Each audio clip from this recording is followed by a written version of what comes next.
কসবা গোলার কাছে বাসটা যখন আমাকে নামিয়ে দিল তখন রাত প্রায় 10টা। চারিদিকে গলা পিচের মতো ঘুটঘুটে অন্ধকার, গোটাটাই বিস্তীর্ণ ধান জমি।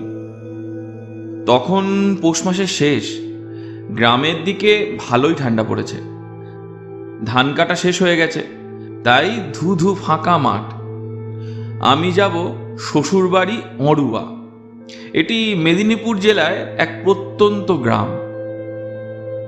কসবা গোলা থেকে অড়ুয়া যাওয়ার তেমন কোনো ভালো রাস্তা নেই, যেটা আছে সেটা অনেকটাই ঘুরে যেতে হতো। যেদিক দিয়েই যাই না কেন গোটাটাই হাঁটা পথ। ফাঁকা ধান জমি দিয়ে যদি যাওয়া যায় তাহলে প্রায় ঘন্টাখানেক সময় লাগে। ভালো রাস্তা দিয়ে যেতে গেলে ঠিক ডবল সময় লাগবে। তাই ফাঁকা জমি দিয়ে যাওয়ার সিদ্ধান্তই নিলাম। পিঠের ব্যাকপ্যাক থেকে একটা ছোট পেন্সিল ব্যাটারির টর্চ বার করলাম। ঘণ্টাখানেকের পথের মাঝখানে কোথাও ঘরবাড়ি নেই। মাঝে ডান দিক বাঁ দিক মিলে গোটা 2 পুকুর পাড়। পুকুরের চারিদিকে ডাঙায় বেশ কিছু ঝাঁকড়া বড় বড় গাছ আছে। গাছগুলো খুব সম্ভবত বট গাছ, অশ্বত্থ গাছ, অর্জুন গাছ, আম গাছ ইত্যাদি ইত্যাদি। তখন আমার সবে বিয়ে হয়েছে। গ্রামে তখন ইলেকট্রিকের আলো ঢোকেনি। হেরিকেন আর লণ্ঠনের আলোতেই গ্রামের লোকেরা রাতের কাজকর্ম সারত। যদিও আমি গ্রামের ছেলে, কিন্তু কলকাতায় লেখাপড়া কমপ্লিট করে ওখানেই ছোট একটা চাকরি করি। তখন বউ আমার গ্রামের বাড়িতে থাকে। আমাদের গ্রামের বাড়িটা শ্বশুর বাড়ি থেকে আরও ঘণ্টাখানেকের দূরত্বে। মাঝে মাঝে ছুটি ছাটা নিয়ে বাড়ি যাই 2-4 দিনের জন্য। সেটা ছিল কোনো একটা শনিবার। আমার বউয়ের ঠাকুরদা মারা গিয়েছিলেন। সে খবর শুনে আর আসতে পারিনি। একেবারে শ্রাদ্ধের দিন শ্বশুর বাড়ি পৌঁছানোর কথা। বউ লতা আগেই বাপের বাড়ি চলে গেছে। পরদিন নিয়মভঙ্গের অনুষ্ঠান সেরে বউকে নিয়ে আবার গ্রামের বাড়ি যাওয়ার কথা। তখন সবে 2 বছর বিয়ে হয়েছে। লতাকে দেখার জন্য মনটা ব্যাকুল হয়ে থাকত। তখন তো আর মোবাইল ফোন ছিল না, চিঠি ভরসা ছিল। 2 দিনে একটা করে চিঠি ছাড়তাম। সে যাই হোক, আসল গল্পে আসি। পেন্সিল ব্যাটারির টর্চটা জ্বালিয়ে ফাঁকা ধান জমি ধরে হাঁটা লাগালাম। হাঁটা না বলা ভালো, প্রায় দৌড়তে লাগলাম। গ্রামের দিকে ফাঁকা জায়গায় পুকুরওয়ালা মাঠগুলোতেই শবদাহের কাজ হতো। তখনও হয়, অর্থাৎ শ্মশান। এই শ্মশানের পাশ দিয়েই যেতে হতো। ঘুটঘুটে অন্ধকারের মধ্যে কিছুই তো দেখা যাচ্ছিল না। মোটামুটি একটা দিক আন্দাজ করে দৌড়চ্ছি। একটু পরেই বুঝলাম সেই শ্মশানের পাশে এসে পৌঁছে গেছি। টর্চের আবঝা আলোয় গাছগুলোকে দৈত্যের মতো লাগছিল। কোনো এক নিশাচর পাখি প্রবলভাবে ডানা ঝাপটিয়ে সশব্দে উড়ে চলে গেল। আমি রীতিমতো চমকে উঠলাম তাতে। টর্চের হালকা আলোয় গাছের আড়ালে আগুনের ভাঁটার মতো 2 জলজলে চোখ দেখতে পেলাম। চোখ দুটো আমার দিকেই তাকিয়ে আছে নির্নিমেষে। ভয়ে আমার বুকটা ছ্যাঁত করে উঠল। অনেক আগে শুনেছিলাম গ্রামের দিকে হায়না দেখা যেত। মনে মনে ভাবলাম, হায়না নয় তো। টর্চের আলো পড়তেই চোখ দুটো গাছের আড়ালে সরে গেল। ভূতের নিশ্চয়ই অন্ধকারের মধ্যে চোখ জ্বলে না।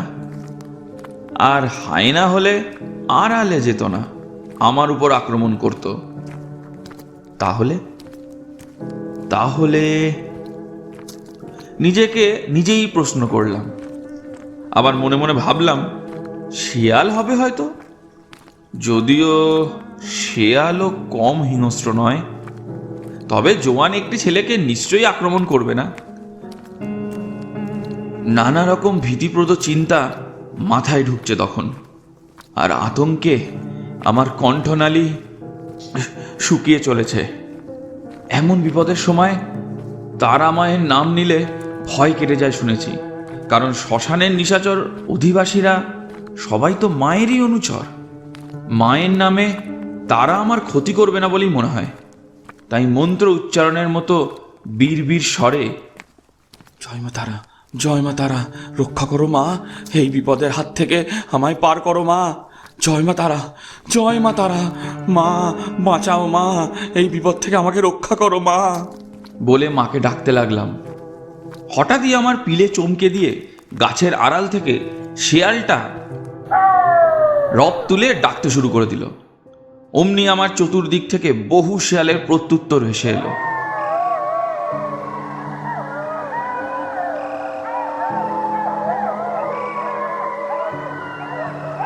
আমি ভয় পেয়ে দৌড় লাগালাম। কি আশ্চর্য, আমি সেই শ্মশানের সীমানা অতিক্রম করতে পারছিলাম না। আমি পুকুরটার চারিদিকেই পাক খাচ্ছিলাম কিনা জানি না।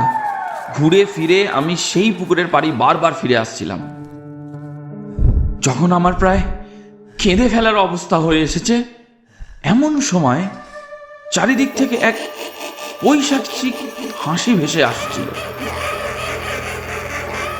মনে হচ্ছিল আমার চতুর্দিকে আবছা কিছু ছায়ামূর্তি দু হাত তুলে নৃত্য করছে আর ভয়ঙ্কর ভাবে হাসছে। বুঝতে পারলাম আমি এক ভৌতিক পরিবৃত্তের মধ্যে আটকা পড়েছি। আমার মুক্তি নেই।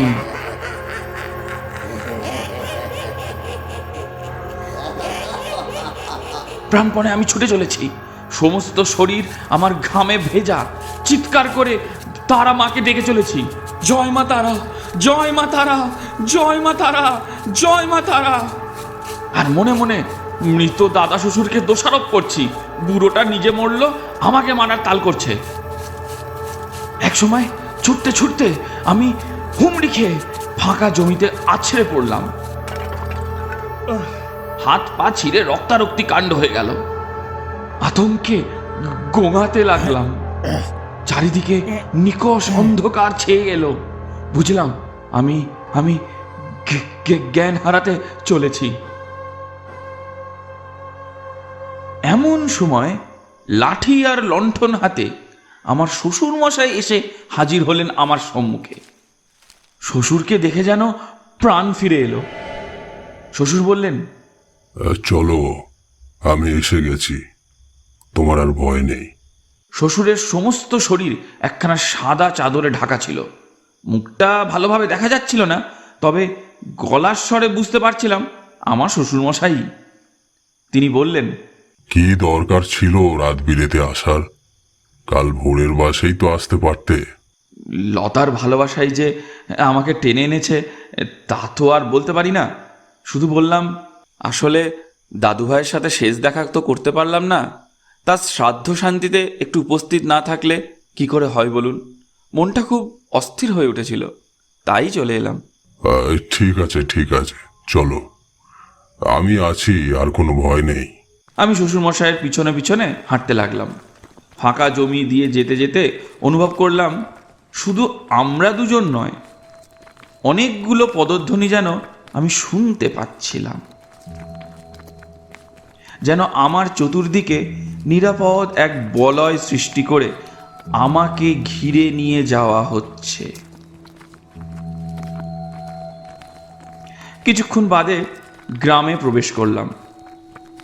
গ্রামে দু একটা বাড়িতে টিম টিম করে লণ্ঠন বা হেরিকেন জ্বলছিল। বেশিরভাগ বাড়ির লোকজন গভীর ঘুমে আচ্ছন্ন। হয়তো 5-6টা বাড়ির পরেই আমার শ্বশুর বাড়ি। শ্বশুর বাড়িতে হ্যাচাকের আলোয় আলোকিত। বাড়িতে আত্মীয় পরিজন ভর্তি। তাদের গলার স্বর রাস্তা পর্যন্ত শোনা যাচ্ছিল। শ্বশুরমশাই বাড়ির একটু আগে দাঁড়িয়ে পড়ে বললেন, তুমি এগো, আমি যাচ্ছি। ভাবলাম তিনি হয়তো প্রস্রাব করবেন, তাই আমাকে এগিয়ে যেতে বললেন। আমি এগিয়ে গেলাম। ঘরের দাওয়ায় বহু লোকজন, তাদের মধ্যে আমার সহধর্মিণী লতাও ছিল। আমায় দেখে লতা মহা উল্লাসে চেঁচিয়ে উঠল, মা, ও মা, বাইরে এসো শিগগিরই, তোমার জামাই এসেছে। তারপর ও উঠে এসে আমার হাত থেকে ব্যাগটা ধরে নিল। ঘরের ভিতর থেকে শাশুড়ি মা বেরিয়ে এলেন, তার পিছন পিছন শ্বশুর মশাই। আমি ভূত দেখার মতো চমকে উঠে শ্বশুরের দিকে চেয়ে আছি দেখে লতা বলল, কি গো, প্রণাম করতে ভুলে গেলে নাকি? বাবার দিকে হাঁ করে তাকিয়ে আছো কেন? বাবা ঘরে ছিলেন? ঘরে থাকবেন না তো কোথায় থাকবেন? এই, তোমার হলোটা কি? চোখ চলে গেল দাদা শ্বশুরের ফটোর দিকে। অদ্ভুত মিল শ্বশুরের সঙ্গে। শুনছিলেন কমলাকান্ত সেনের লেখা ছোট গল্প এক ভয়ঙ্কর রাত। গল্প পাঠে ও গল্পের কথকের চরিত্রে শুভ্রাঞ্জন, লতার চরিত্রে চন্দনা, দাদা শ্বশুরের চরিত্রে ইমরান, আবহ ও সম্পাদনায় ইমরান। আমাদের গল্পগুলি ভালো লাগলে অবশ্যই একটি করে লাইক দিয়ে এবং চ্যানেলটিকে সাবস্ক্রাইব করে আমাদের উৎসাহিত করুন। সঙ্গে থাকুন এবং শুনতে থাকুন শব্দ গল্পদ্রুম।